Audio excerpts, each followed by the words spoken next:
I am the illegitimate daughter of the Sioux family, hidden from public view, and my sole value in existence is to marry, on behalf of my sister, the prominent figure from the Gu family, rumored to possess a volatile temperament and disabled legs. At the wedding, when the pastor inquired if I was willing, I seized the microphone in front of the city's elite. I am not willing. The entire assembly erupted in shock. My father trembled with rage, pointing at my nose and berating me as insane. Yet they were unaware of the voice in my mind. Congratulations to the host for rejecting the marriage alliance. The single life extension system is now officially activated. On the first day of being single, a reward of 1 million is granted, along with +1 to life value. Claire, dare you repeat that? My father Victor's roar nearly lifted the church's roof. My sister Iris, standing beside me in her bridesmaid dress, lowered her voice. Are you mad? If you dare ruin this marriage, Mom and Dad will kill you. I calmly gazed at her, then at the astonished guests below the stage, and finally, my eyes settled on Adrian, seated in his wheelchair. The commercial emperor who dominated the capital, an accident 6 months ago had left his legs paralyzed, transforming his disposition into one of gloom and ruthlessness. Everyone said that the Sioux family was pushing me, the illegitimate daughter, into a pit of fire by offering me up. But they did not know that the Sioux family's connection to the Gu family was a tremendous fortune begged for on bended knees by my parents. Adrian's face showed no expression, his profound eyes landing on me from several meters away, as if watching a farce unrelated to him. His assistant behind him had a grim face, already preparing to step forward and handle this mishap. I am not willing. I repeated it once more, my voice not loud, yet clearly resonating throughout the entire church. Slap. A resounding slap landed on my face, delivered by my mother.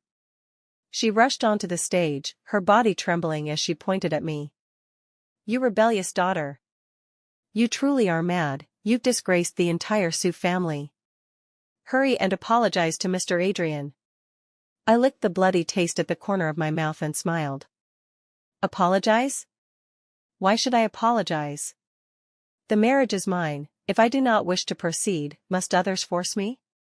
My father trembled with anger, his lips quivering. You wretched creature. Today, you will marry whether you want to or not. As he spoke, he actually attempted to drag me forward. Enough. Adrian maneuvered his electric wheelchair, slowly approaching the front of the stage, gazing at me calmly. Give me a reason. I looked at him, this man legendary for his brutality, whose eyes now held no anger, only inquiry.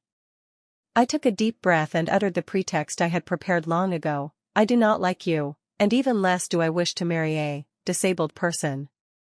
These words were venomous and cruel, even piercing to my own ears. As expected, the entire audience gasped in shock.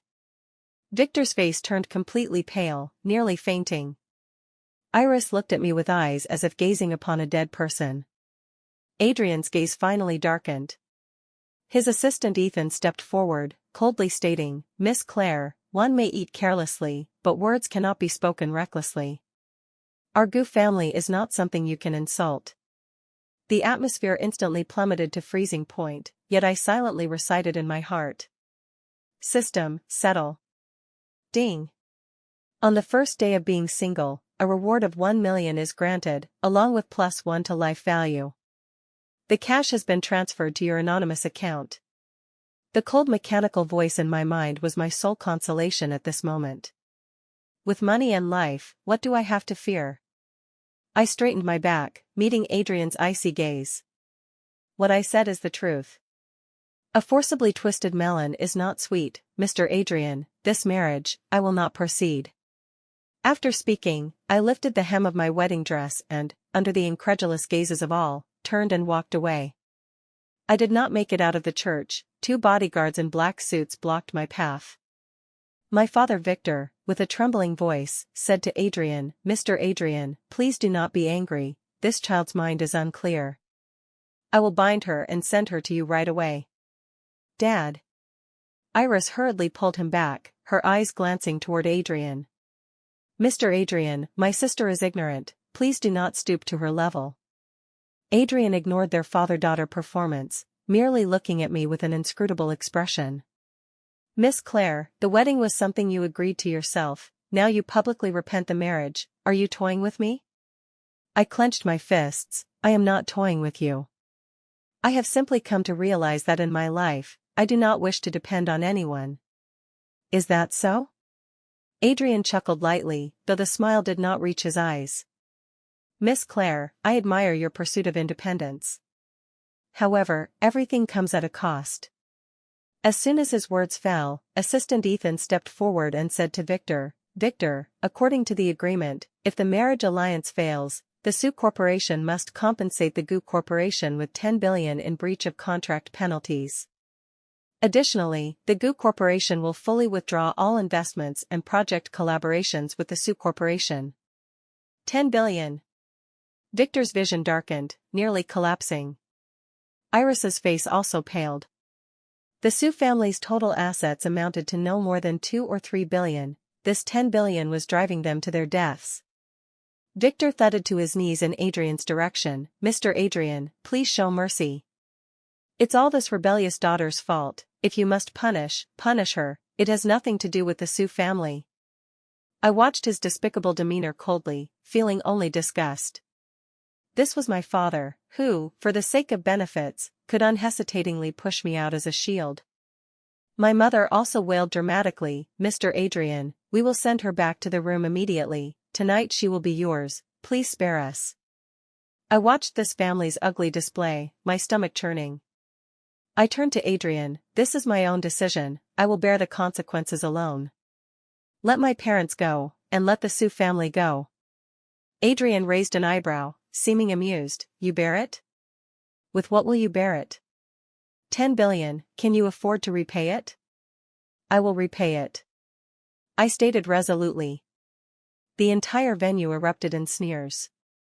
An abandoned illegitimate daughter, what could she use to repay $10 billion? It was utterly fantastical. Iris mocked sharply, Claire, stop talking big here. What will you use to repay? Your worthless life? I ignored her, merely staring fixedly at Adrian. Give me 3 years. Adrian looked at me deeply and suddenly smiled. Fine, I give you 3 years. He waved his hand, signaling the bodyguards to step aside. From today onward, you, Claire, owe me, Adrian, $10 billion. The interest will be calculated at the bank's highest rate. He paused and added, do not think of running, you know my methods. After speaking, he maneuvered his wheelchair and left the church without looking back. My parents slumped on the ground, looking at me as if they wanted to devour me alive. You wretched creature. You wretched creature.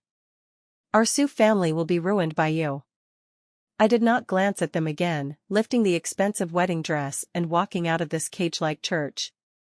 The sunlight was dazzling, yet I felt an unprecedented freedom. Ding.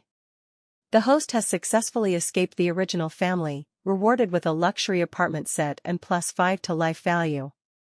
Dressed in the wedding gown, I stood on the street like a joke. Passers-by glanced sideways, pointing and whispering, but I did not care. My phone vibrated, it was a bank message notifying the deposit of 1 million yuan. I smiled, having money felt truly wonderful. Immediately after, another message arrived from an unknown number. Platinum Joy Mansion, Building A, Unit 3201, password is your birthday. Ethan, Adrian's assistant. I was somewhat surprised, I did not expect him to actually give me an apartment. Was it to prevent me from running, to monitor me? Regardless, having a place to stay was better than being homeless. I hailed a taxi and gave the address.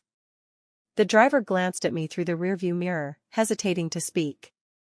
Upon arriving at Platinum Joy Mansion, I realized it was a renowned affluent district in the capital, with extremely strict security. My appearance in the wedding dress was too conspicuous, and I was stopped by security. I reported the unit number and my name. After verification, the guard respectfully allowed passage. Swiping open the door to 3201, I was stunned by the sight before me. Expansive floor-to-ceiling windows, minimalist modern decor, fully equipped with furniture and appliances, all from top luxury brands. The walk-in closet even had the latest seasonal ready-to-wear clothes, shoes, and bags, with tags still attached. The refrigerator was stuffed with fresh ingredients and imported fruits. On the table lay a black card and a new phone. A card bore a boldly scrawled line, "Behave yourself." This did not seem like preparations for someone owing 10 billion in debt, it resembled a gilded cage for a kept woman. What exactly was Adrian planning? I shook my head, thinking no more. The priority was to take a bath, change clothes, and then have a good meal. I comfortably soaked in the bathtub when the system voice resounded in my mind again. On the second day of being single, rewarded with 1 million in cash and +1 to life value. Current life value, 7 points.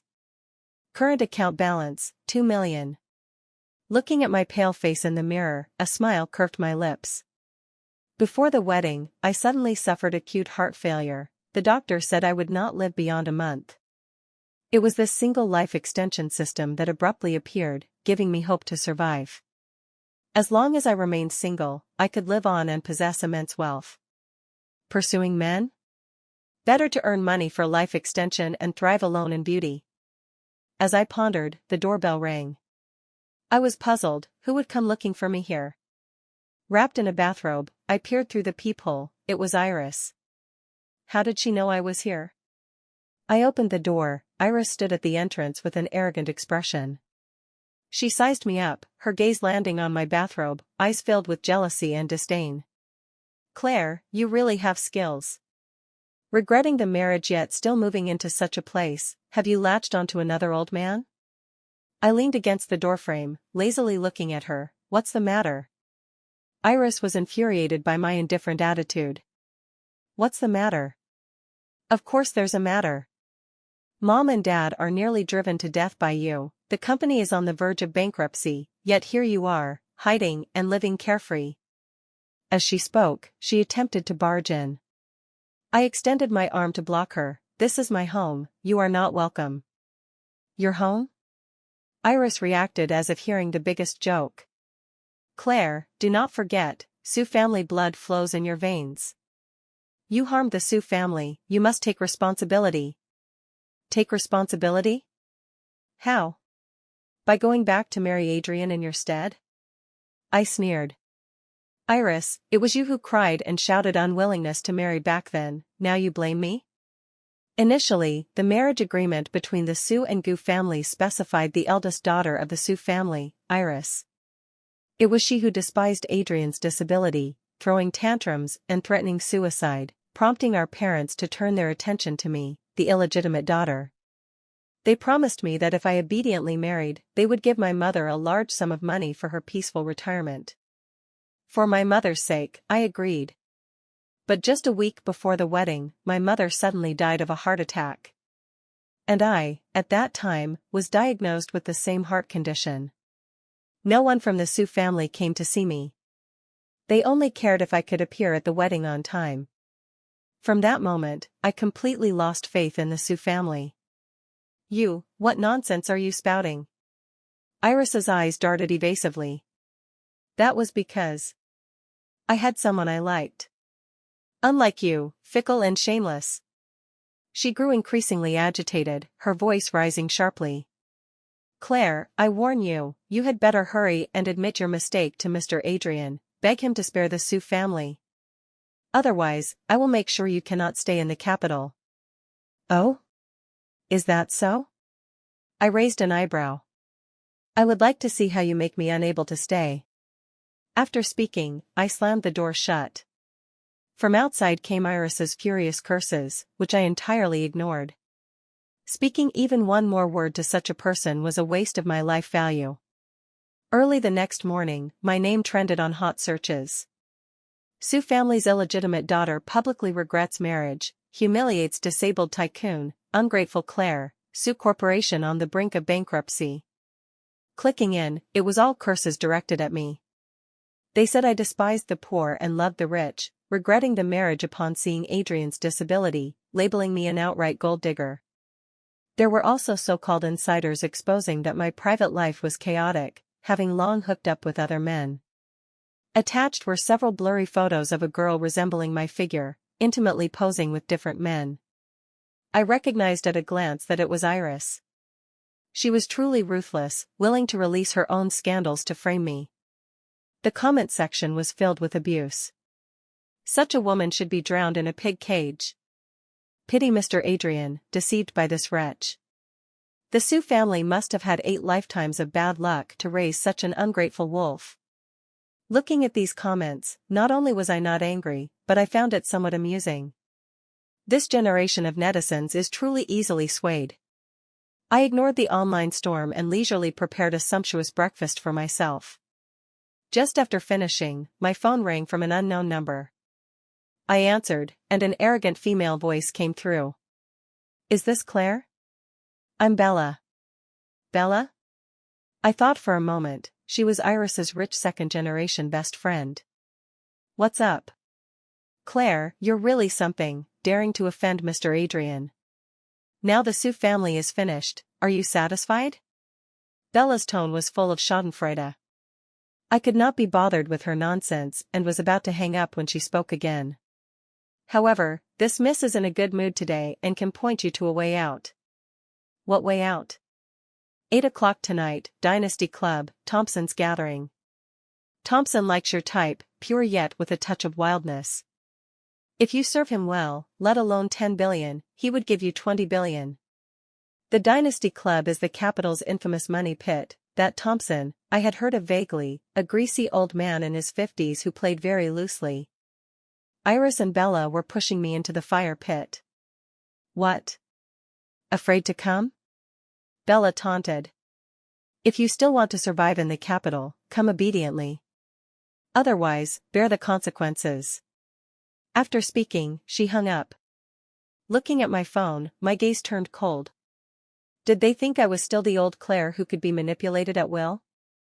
I originally did not want to bother with these clowns, but their repeated provocations, did they really think I was made of clay? 8 o'clock that evening, Dynasty Club. I changed into a black cocktail dress, applied exquisite makeup, and arrived punctually for the appointment. Just arriving at the private room door, I heard Bella's voice from inside. "Rest assured, Thompson, that little bitch will definitely come. She's desperate now. If she doesn't cling to your thigh, what else can she do?" A sleazy male voice responded, "Good, good, good, Bella, you're the sensible one. Once it's done, you won't be short of benefits." "Then I'll thank Thompson in advance." I pushed open the door and walked in. The room was smoky and chaotic. Besides Bella and the pot-bellied Thompson, there were several scantily clad men and women. Iris was there too, stunned upon seeing me. "Yo, she really came?" Bella spoke sarcastically. "Quick, come over and toast Thompson." Thompson's lecherous eyes scanned my body up and down, making me nauseous. Not bad, even prettier than in the photos." He rubbed his hands, grinning lewdly. I did not move, merely looking at them coldly. "Claire, what are you standing there for? Hurry over," Iris urged, fearing I would ruin her plan. I picked up a glass of red wine from the table and slowly walked to Thompson. Thinking I was toasting, he cheerfully raised his own glass. Just as he was about to clink glasses with me, I flicked my wrist, splashing the full glass of red wine onto his greasy face. "Ah!" Thompson let out a scream. The entire room fell silent instantly, everyone staring at me in stunned silence. Bella reacted first, shrieking, "Claire! Are you crazy?" Iris's face paled in fright. What are you doing?" Thompson wiped the wine from his face, trembling with rage. "You stinking bitch! You dare splash me? Grab her. Today, I'll play you to death." Several men immediately surrounded me. I was prepared, grabbing an empty wine bottle from the table and smashing it hard against the table edge. Bang!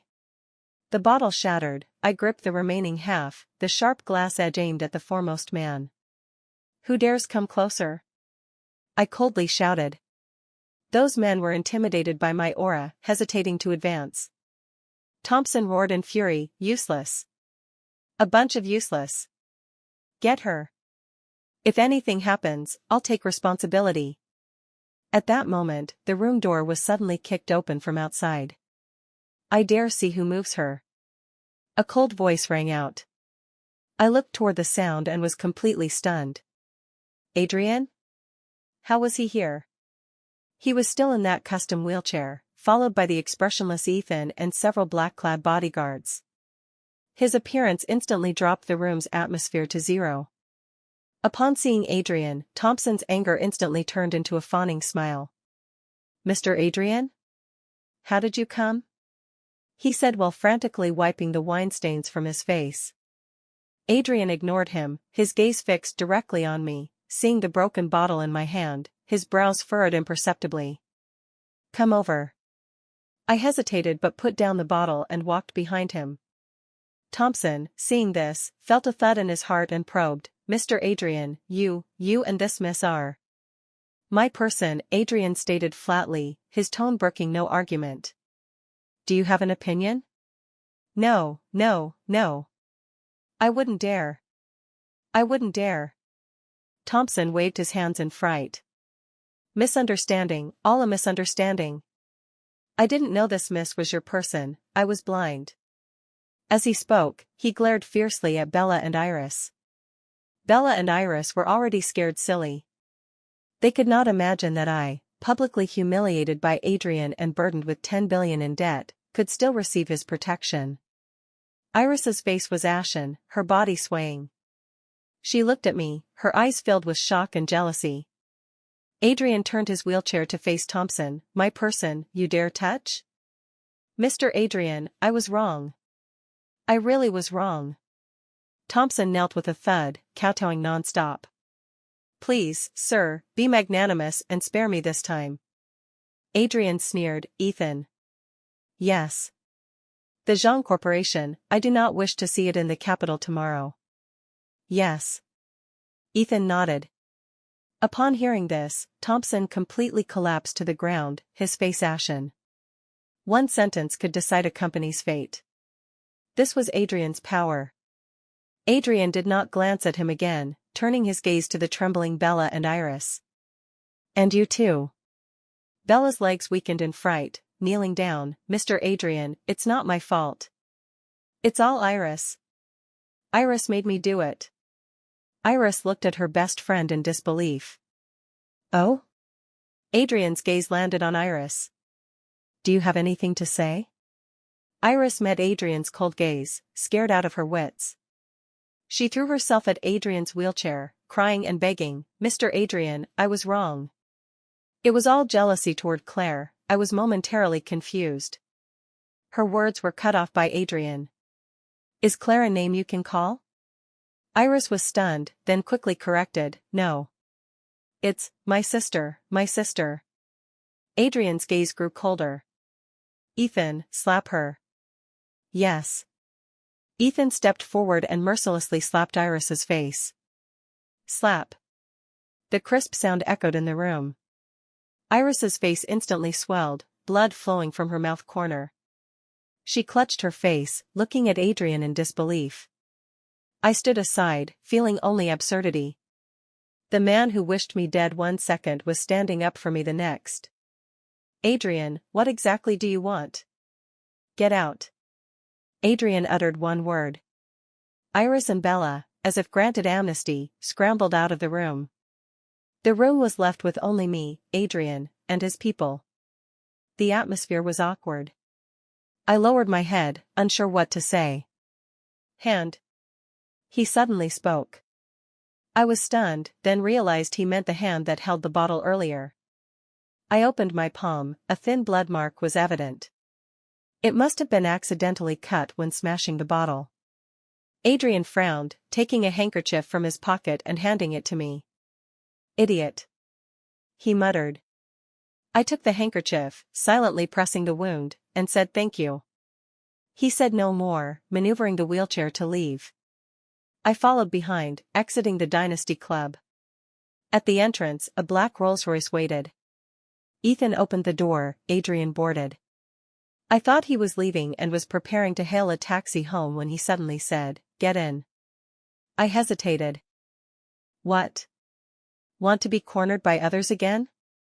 He raised an eyebrow at me. I had no choice but to board reluctantly. The atmosphere was oppressively silent. I stealthily glanced at the man beside me.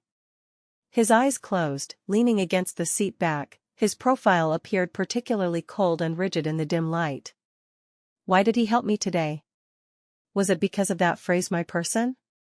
But between us, aside from the 10 billion debt, there was nothing else. I was utterly perplexed. The car drove all the way back to Platinum Joy Mansion. Upon arriving downstairs, I unbuckled my seatbelt, preparing to alight. Wait. He suddenly opened his eyes. I turned back, meeting his profound gaze. Why regret the marriage? He asked, still that question. I have already said. That is not the truth. He asserted. Claire, you are not someone who would grievance yourself for money and fame, nor would you use such a clumsy excuse to hurt others. My heart jolted. He actually understood me so well. We had clearly met only a few times. I do not understand what you mean. I turned my face away, not daring to look at him. Do not understand? He chuckled lightly. At the wedding, you were so nervous your palms sweated, but your eyes held no trace of disdain or disgust. When saying those hurtful words, you did not even dare look at me. This man's observation was too keen. Claire, he leaned closer, his warm breath brushing my ear. Tell me, what is the real reason? His voice was low and magnetic, carrying a bewitching power. I nearly blurted it out. But the cold system prompt in my mind instantly pulled me back to reality. Warning! Warning! The host is too close to the opposite sex, risk of ending single status. Please maintain distance immediately. I abruptly pushed him away, opened the car door, and fled like escaping. Behind me came his low chuckle. I ran all the way back to the apartment, closed the door, and leaned against it, panting heavily. My heart pounded, unsure if from running too fast or something else. Ding! The host has successfully resisted temptation, upholding the single front, rewarded with 5 million in cash and plus 10 to life value. Current life value, 17 points. Current account balance, 7 million. Looking at the added money in the account, my chaotic thoughts calmed slightly. That's right, Claire, remember, men only hinder your speed in earning money for life extension.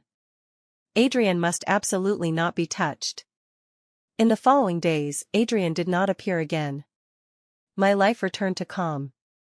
Every day was collecting money, exercising, reading books, and researching investment projects. The system punctually deposited 1 million each day, my account balance soon exceeded 10 million. Life value rose to 20 points, I could clearly feel my physical condition improving, my complexion becoming rosier. The online turmoil subsided quickly after Adrian's intervention. The abusive comments vanished overnight, replaced by ambiguous press releases. The Su family sighed, probably fearing Adrian behind me, did not harass me again. I only heard that Su Corporation's stock price plummeted, teetering on bankruptcy. Victor anxiously sought help everywhere but met walls at every turn. All this was unrelated to me. That day, as I watched financial news, a call came in. It was my university mentor, Professor Andrew. Claire, how have you been lately? Professor Andrew's voice was as gentle as ever. Quite well, Professor, and you? I'm fine. Right, let me tell you something. I have a friend working on a human-computer interaction startup project with great potential, but short on startup funds. Since you studied this, I thought to ask if you're interested in investing. Human-computer interaction? This was my most interested field in university. Sure, send me the project proposal. Alright, I'll email it immediately. After hanging up, I soon received Professor Andrew's email. I carefully read the project proposal. The project, called Oracle, aimed to develop a brainwave-controlled smart home and assistive medical system, primarily for mobility-impaired disabled individuals. The concept was excellent, the technology forward-looking. If successful, it would be a market with immense potential. The only drawback was it was too capital-intensive, no wonder it struggled for investment. I decided almost immediately, I would invest in this project. Not just for its commercial value, but for its social significance. If this system succeeded, people like Adrian could live more conveniently, right? Thinking of him, my heart uncontrollably skipped a beat. I quickly shook my head, banishing this dangerous thought.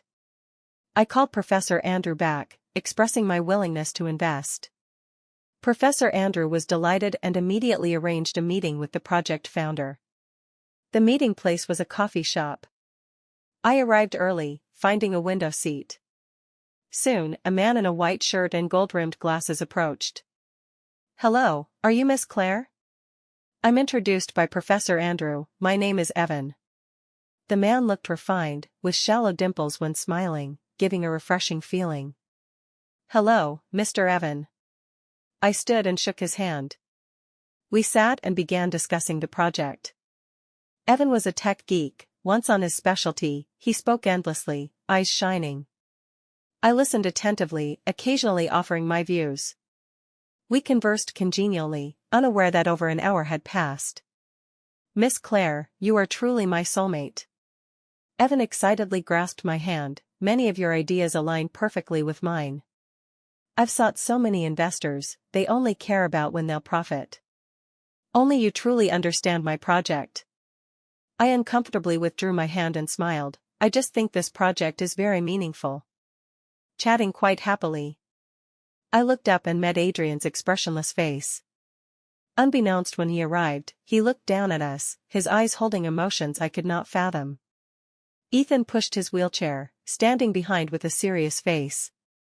Evan, not knowing Adrian, saw his hostile appearance and instinctively shielded me. "May I ask who you are?" Adrian ignored him, staring intently at me. "Claire, owing me 10 billion, yet leisurely drinking coffee here with another man?" Evan's face changed, looking at me in shock. "Claire, is what he says true?" Before I could explain, Adrian sneered, "What? She didn't tell you she was the woman I rejected in marriage?" His words caused surrounding guests to look over, whispering. Evan's face alternated red and white, evidently shocked. I frowned, an inexplicable anger rising. "Adrian, what exactly do you want?" "I do not want anything." He looked at me, eyes complex. "I just came to remind you not to forget your identity. You are now my debtor." He emphasized debtor. I laughed in anger, "So what? As your debtor, do I have no personal freedom?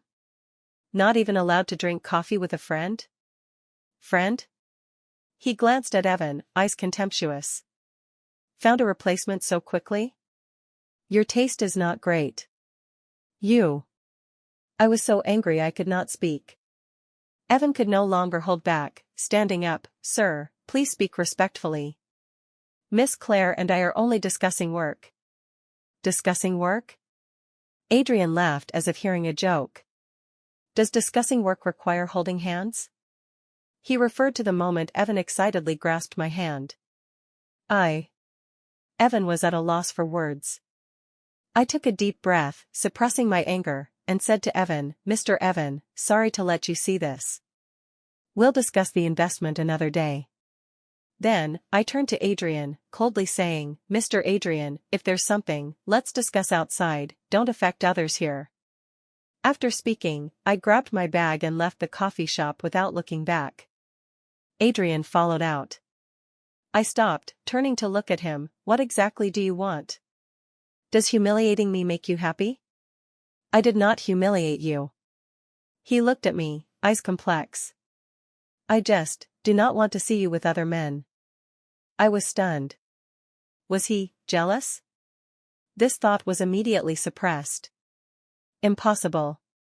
He was Adrian, the lofty commercial emperor, how could he be jealous over me? I must be crazy. Warning. Warning. Host's heart rate abnormal, please distance from the danger source immediately. The sharp alarm in my mind pulled me back to reality. I stepped back, increasing the distance. "Mr. Adrian, I think you are mistaken. Between us, there is only a debt relationship. My private life is none of your business. None of my business? He smiled self-mockingly. Claire, do you know how many connections I mobilized to suppress the online news for you? How much effort I expended to ensure the Su family dares not trouble you again? I was dazed. Why did you do this? Because I do not want you aggrieved. He looked at me, eyes fervent. Claire, from the moment you turned and left at the wedding, I knew you were different from other women. I investigated you. You did not fare well in the Su family, but you never complained. You excelled academically, talented, yet willingly sacrificed your future for that unworthy family. You agreed to marry me not for wealth and glory, but for your mother. Claire, a girl like you should not be tainted by those filthy matters. So, he knew everything. He knew my grievances, my unwillingness, my lack of choice. My nose tingled, tears nearly falling. Warning. Host's emotions fluctuating intensely. Risk of falling in love. Life value -5. I jolted, forcibly holding back tears. No, Claire, you cannot waver. Money and life are the most important. I steeled my heart and coldly said, finished? If so, I should go. Oh, right, that 10 billion, I'll repay as soon as possible. After speaking, I turned and walked away, not daring to look back. I feared one more second would collapse my hard-built defenses. I nearly fled in panic. Back at the apartment, the first thing I did was call Evan. Mr. Evan, sorry for the grievance today. It's all right, Miss Claire. Evan's voice sounded somewhat dejected. That person is Adrian from the GU Corporation, right? Yes. The other end was silent for a moment. Miss Claire, you really owe him 10 billion? Yes. Then why invest in my project? You should be short on money now. Because I believe your project has value. I said, do not worry about the investment money, within 3 days, 50 million will be transferred to your company account. 50 million? Evan was stunned. Miss Claire, where did you get so much money? You do not need to worry about that. I said, I have only one requirement, I want to be the largest shareholder in this project. No problem. Of course no problem. Evan was incoherently excited. Miss Claire, you are my angel investor. No, you are my goddess. I was amused by him, my mood improving considerably. After hanging up, I immediately contacted the system, transferring the account money to the investment company and signing the related agreements. Only after completing this did I sigh in relief. No matter what Adrian wanted, I must strengthen quickly. Only with my own career could I truly control my destiny. The next day, I went to Evan's company. Located in a tech park, it was small with only a dozen people, but everyone was full of drive. As the newly appointed largest shareholder, I received a warm welcome. I did not put on airs and quickly integrated with the team. In the following days, I practically lived at the company. Discussing technical solutions with the team, optimizing product design, contacting partner vendors. I was busy non-stop, yet felt immensely fulfilled. Watching the company's project take shape bit by bit, that sense of achievement could not be bought with any amount of money. Of course, I did not miss the system's daily rewards. My account balance snowballed, growing larger. Life value steadily increased, my body improving, even allowing me to pull all-nighters with the company's programmers. During this time, Iris called several times, subtly inquiring about my relationship with Adrian. I directly blacklisted her. Adrian did not come looking for me again. I thought our lives would have no further intersection. Until that day, I received Ethan's call. Miss Claire, Mr. Adrian has had an accident. Ethan's voice sounded urgent. My heart sank. What happened? Sir, he went abroad for leg rehabilitation a few days ago. This morning he suddenly became critically ill and is now in resuscitation. Critically ill? My mind buzzed blank. How could this be? Wasn't it just his legs? Sir, he, besides the leg injury, has a severe old heart condition. This long flight plus intense rehabilitation triggered heart failure. Old heart condition, my heart sank heavily. Miss Claire, Ethan's voice carried a plea. Before coma, sir kept calling your name. Can you come see him? Gripping the phone, my fingers ice cold. Go or not? Reason told me not to. Adrian was my danger source. Proximity would cause abnormal heart rate, emotional fluctuations, even deducting precious life value. But uncontrollably, his pale face and those profound, complex eyes when looking at me flashed in my mind. He bailed me out, suppressed news for me, blocked all harassments. He clearly knew everything about me, yet never truly forced me. If he really died like this. I dared not think further. Send me the address, I said. I booked the fastest flight to Switzerland. During the over 10-hour flight, I was anxious. As soon as the plane landed, I rushed to the hospital. Outside the VIP ward, I saw the anxiously waiting Ethan. Miss Claire, you've finally come. How is he? Still in resuscitation. Ethan's eyes reddened, the doctor said, the situation is not optimistic. We stood outside the resuscitation room, every minute and second torment. After an unknown time, the door finally opened. A blonde, blue-eyed doctor emerged, face exhausted. Who is the patient's family? I am. Ethan immediately approached. The patient has temporarily escaped life danger. The doctor said, but his condition remains dangerous, with very weak will to live. If he himself does not want to live, nothing we do will help. Weak will to live. Through the ward's glass window, I saw Adrian lying on the bed. Wearing an oxygen mask, body full of tubes, face pale. He was no longer the lofty, invincible Adrian. At this moment, he was fragile, as if a touch would shatter him. My tears finally fell uncontrollably. Warning. Host's emotions out of control, life value -10.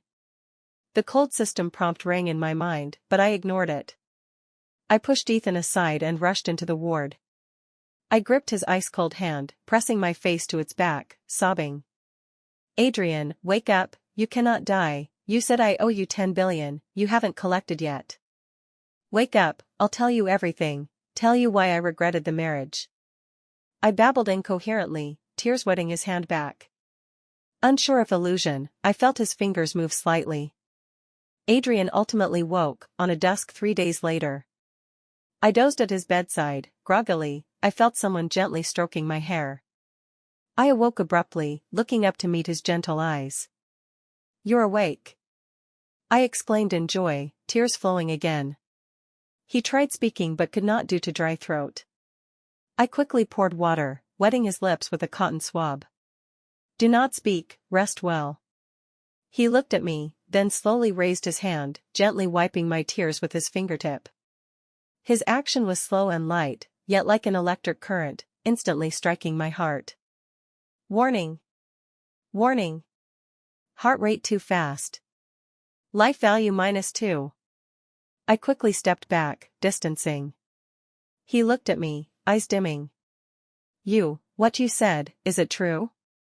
I was stunned, then realized he meant what I said during his coma. My face reddened instantly. That was to stimulate you, to wake you quickly. I insisted stubbornly. He chuckled lightly, not exposing me. Then now, can you tell me why you regretted the marriage? I looked at him, hesitating. The system was my secret, I could not tell anyone. But seeing his pale face and expectant eyes, I could not bear to deceive him again. I took a deep breath, deciding to reveal half the truth. Because I am ill, I said, the same as your illness, heart disease. The doctor said I would not live long. Adrian's pupils contracted sharply. His face drained of color, his grip on my hand tightening involuntarily. When did it happen?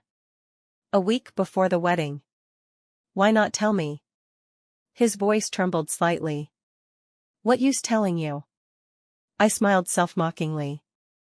Let you marry someone about to die? After a long time, he hoarsely said, sorry. I shook my head, it's not your fault. Ding. Host completed hidden task, confess to target character. Reward, life value plus 30, obtain item concentric knot. Concentric knot, special item, can bind hosts and designated targets' vital signs. When one is in mortal danger, the other can consume own life value for rescue. Note, this item is single use, binding cannot be undone. I was stunned. Concentric knot? Binding vital signs? Did this not mean that as long as I lived, Adrian would not die? Looking at the red knot appearing in my palm, my emotions were extremely complex. System, what exactly are you? Adrian's body improved day by day. Perhaps due to regained will to live, his indicators recovered quickly. I temporarily set aside domestic work, staying in Switzerland to care for him. The atmosphere between us became subtly ambiguous. He was no longer aggressive as before, I dropped all defenses. We ate together daily, strolled, watched sunsets. He told me childhood anecdotes, I shared my company's progress. We were like an ordinary couple, enjoying rare peace and warmth. Of course, I always remembered the system's warnings, maintaining safe physical distance. But sometimes, he would inadvertently touch my hand or tidy my windblown hair. Each time, my heart skipped a beat, then I received system warnings deducting life value. Though only 1 or 2 points each time accumulated, I still felt pained. Claire, that day during our garden stroll, he suddenly said, when I'm better, let's hold the wedding again, okay? I stopped, looking at him. His eyes were serious, sincere, no joke. My heartbeat instantly disordered. Mary? What about my system? My money and life value? I instinctively wanted to refuse. But seeing his expectant eyes, I could not utter the refusal. Ding. Triggered ultimate task, true love choice.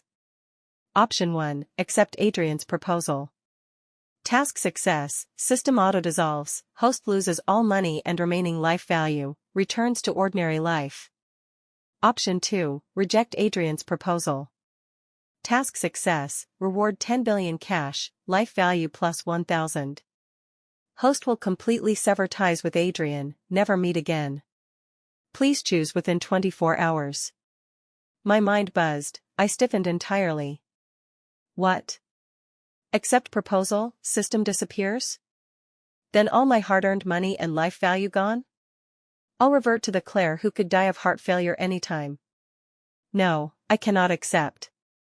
Then I can only choose rejection. But rejection's consequence is never seeing Adrian again. Looking at the man before me, handsome and gentle, deeply devoted. For me, he disregarded his own life. Do I really abandon him for money and life? My heart was in utter chaos. I did not sleep the entire night. In my mind, 2 little figures argued. One said, Claire, are you stupid?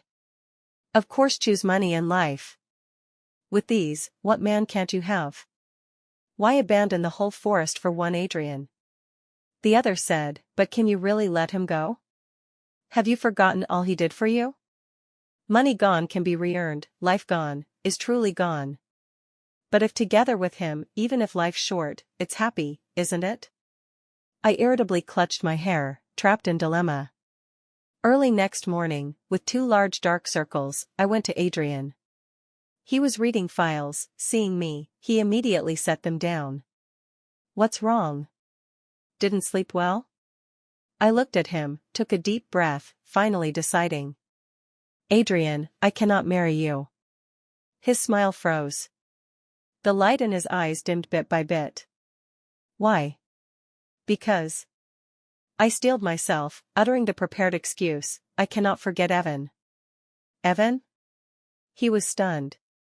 That, pretty boy? He is not called pretty boy, he is Evan. I corrected. We have much in common, happy together. I've decided to invest in his company and start business with him. Adrian's face grew increasingly ugly. He stared fixedly, as if to detect lies on my face. But I gave him no chance. I forced myself to meet his gaze, firm, no evasion. Sorry, Adrian. I admit, I had a trace of heartbeat for you before. But that is not love. I appreciate all you did for me, but we are not suitable. That 10 billion, I'll repay soon. And this? I took out the black card from my pocket, placing it on his bedside cabinet, returning it too. After speaking, not daring to look again, I turned and left. Behind came his voice, suppressing anger and pain. Claire, you will regret. My steps paused, but I did not turn back. Sorry, Adrian. I do not want regret, I just want to live. Ding. Congratulations, host, on completing ultimate task. Reward 10 billion cash, life value plus 1,000. Current account balance, 15.32 billion. Current life value, 1,088 points. Looking at the astonishing numbers on the system panel, I felt no joy. My heart felt empty, as if a piece was gouged out. I returned home. I poured all energy into the Oracle project.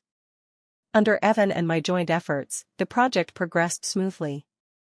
Our first-generation product was soon developed successfully and launched. Upon release, it caused huge sensation, the company's stock soared. I became the tech industry's youngest and wealthiest female CEO. I accepted countless interviews, gracing various finance magazine covers. Everyone said I was a business prodigy, a female role model. But only I knew how unhappy I was.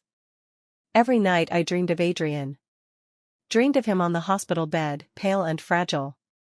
Dreamed of his eyes full of pain and disappointment. I often awoke at midnight, sitting alone until dawn. He and I had no contact anymore. From financial news, I learned he fully recovered, discharged, and resumed control of GU Corporation. He was more decisive than before, methods more ruthless. Under his lead, GU Corporation expanded continuously, becoming a true commercial empire. Beside him, other women's figures began appearing. Popular stars, famous hosts, well-matched socialites. Each time seeing news of him with other women, my heart ached like pricked by needles. But this was my choice. What right did I have to grieve? That day, as I reviewed files in the office, Evan knocked and entered. Claire, there's a charity gala tonight, want to go together? I shook my head, not going, no interest. Go, Evan persuaded. This gala is hosted by GU Corporation, all Capital's prominent figures will attend. Good for our company's development. GU Corporation, my hand trembled. Moreover. Evan looked at me, hesitating. I heard Adrian might announce his engagement tonight. Engagement, with whom? Seems. Lin family's daughter, Charlotte. Charlotte, I knew her. Capital's top socialite, beautiful, good family, with Adrian, truly a match made in heaven. I was silent long before saying, fine, I'll go.